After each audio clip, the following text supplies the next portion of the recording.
President Trump also taking time during that speech at the Department of Justice to tout the success of his administration's immigration crackdown. Here's a look.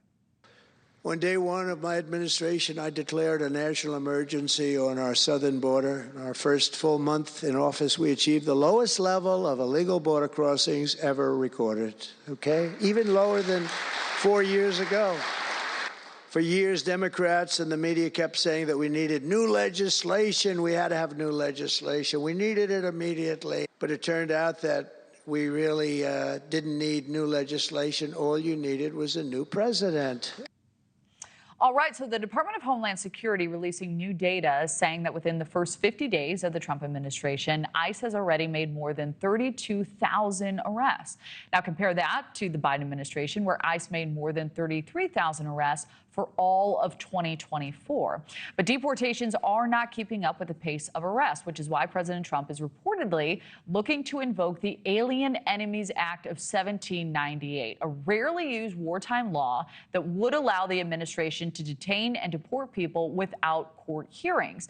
The White House announcing today it will be using this act to target members of Venezuelan transnational gang Tren de Aragua here in the U.S. illegally for deportation back to their countries, a move that has already been challenged in court. We welcome now former ICE Field Office Director John Fabbricatore. John, it is great to have you. So the Alien Enemies Act of 1798 that we were talking about, it's only been invoked 3 times since it was created, used to deport migrants from a country the U.S. is at war with. Make it 4 times now. And as we outlined, the authority is already being challenged in court, with a judge blocking the deportation of 5 Venezuelans under the act. How do you see this playing out based on your experience ultimately? Well, you know, over the last 4 years, we've had an incursion into the U.S. It's been total chaos at the border. We don't know who's in the United States right now. President Trump is trying to use this act to get rid of transnational criminal organizations, predatory gangs. And this act does have in it where it does say that if there's a predatory incursion into the United States, that this act can be used. So, you know, it's going to be legally challenged, but I think the president is on good standing.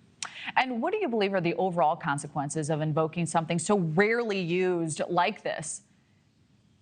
Really, you know, when you look at it, we need to do something like this, because if we're going to have this mass deportation, we need to really remove the criminal illegal aliens that President Trump is going after, putting into custody so that they don't remain in custody a long time. ICE ERO does not want to be in the detention industry. They don't want to be a prison. They want to arrest, detain, and deport those criminal aliens as fast as possible. The Alien Enemies Act gives the president that ability to do it. And I think it's a good idea because, look, we need these beds if we're going to continue to have a mass deportation. Yeah, and we're seeing a lot of hard work in this sector specifically. We're also seeing deportations not keeping at pace with the number of arrests, with removals averaging about 600 a day, and that's lower than 750 a day last year. But we also know border crossings are at all-time lows. So based on your experience, again, is President Trump's goal of deporting millions of migrants actually doable in your view? It is doable if Congress gives ICE the money that's necessary to have a broadened detention. Right now, I think we have about 47,000 beds. We really need to double that, if not even go up to 100,000, to really have the deportations move forward. And look, right now, we have this operation. It's ongoing. If we don't get those beds, then ICE is going to have to slow down. So it's really incumbent upon getting the amount of money that's necessary to increase the beds. And do you believe that's the biggest roadblock to the operation? A little bit. So, you know, initially it's going to be mostly detention. We're also going to need the aircraft to do it. We're going to need countries that are out there to actually accept people back. And I think the president's really working on that right now. Venezuela is taking flights back. So, you know, as this moves along, I think operationally it's going to get better. And I think they really have a good chance of success here. All right. The Trump administration, as you know, also looking to end birthright citizenship, and this has been talked about at length. He's asking the Supreme Court now to partially allow legal restrictions as these legal battles play out.